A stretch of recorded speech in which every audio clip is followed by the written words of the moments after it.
Good morning. I've got Vale as a special guest today. Vale is one of my livestock guardian dogs. So she's a Great Pyrenees cross basically, and she's actually only a baby. But you're a big girl, aren't you? And she got spayed last weekend, and she has blown through 3 Elizabethan collars, the cone of shame. And I don't have any more left. So today she's going to have to be in the house with me because I don't want her licking her wound. You're a good girl. She's a good girl. She's never been in the house before, so this is very good. She met the cat. She met Stinky and Dave. I thought that would be a disaster, and they love each other. Stinky loves her. He was like all over her. Anyway. Okay, so this is an email from Catwoman. And Catwoman writes, I love your videos and blogs. I was wondering if you could do a video on weird eating behaviours, rituals, rules, habits. I have terrible eating and food rules and behaviours. Food rules such as can only eat X food on certain days with other foods, calorie limits on each meal, weighing all of my food, behaviours such as always having to leave a bit of food at every meal. This is the worst one, in brackets. I hate doing them. I think my anorexia has the strong OCD component that you mention in your blogs.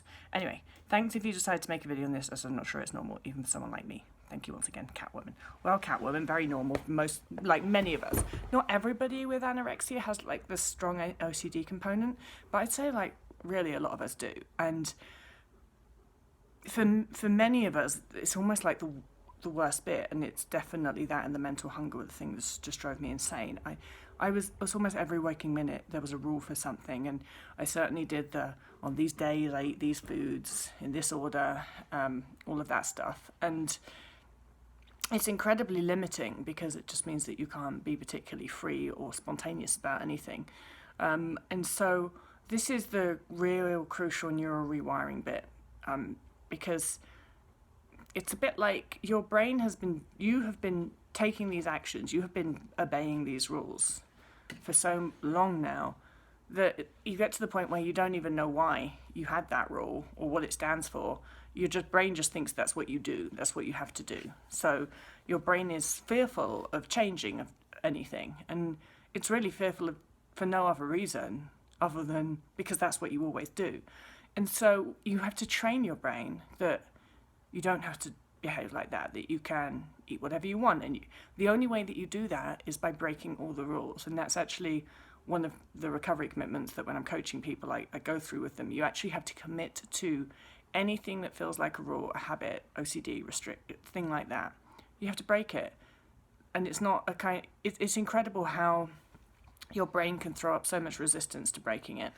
You know, like, oh, it doesn't really matter that much. Or it's just that I really want to eat this food on this day at this time. I don't really need to change it. It's fine. It's not a big deal. Like, plenty of people do that. Lots of people just eat the same foods. All of this stuff, your brain, like, when you try and change it, will throw up all of these justifications as to why you don't have to. That's resistance.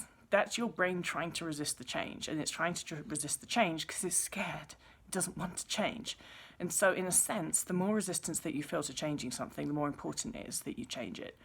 Don't think that anorexia recovery is just about gaining weight without doing this neural rewiring bit. Because all that will happen, if you just allow these rules to continue, they will continue. And you'll eat more food, hopefully, because I hope you're in recovery, so I hope you're doing that. But unless you break all of the rules as well and eat differently and eat scary foods at scary times and just basically completely spontaneously, randomly all the time as much as you can, then all of these rules will continue to exist, which means that you gain weight, which is a great thing because that's better than not gaining weight. You're getting your body out of some danger. But if you're not doing your neural rewiring, you still are just as messed up in the head. You still have just as many rules, and you will continue to follow those rules, and you will still be scared to change them. So you have to see this neural rewiring part is really crucial, and that's why it's half. In my opinion, it's half of recovery is this rewiring stuff. You've got nutritional rehabilitation plus neural rewiring. That's what makes full recovery. Both of them are critical. You do one without the other, you're not fully recovered. And I think that this is also really one of the reasons why when people go into eating disorder treatment or they're put on a meal plan, which is basically disordered and rule orientated, you eat this at this time and all that stuff, that's why they do some nutritional rehabilitation, which is a great thing, but they're not doing the neural rewiring.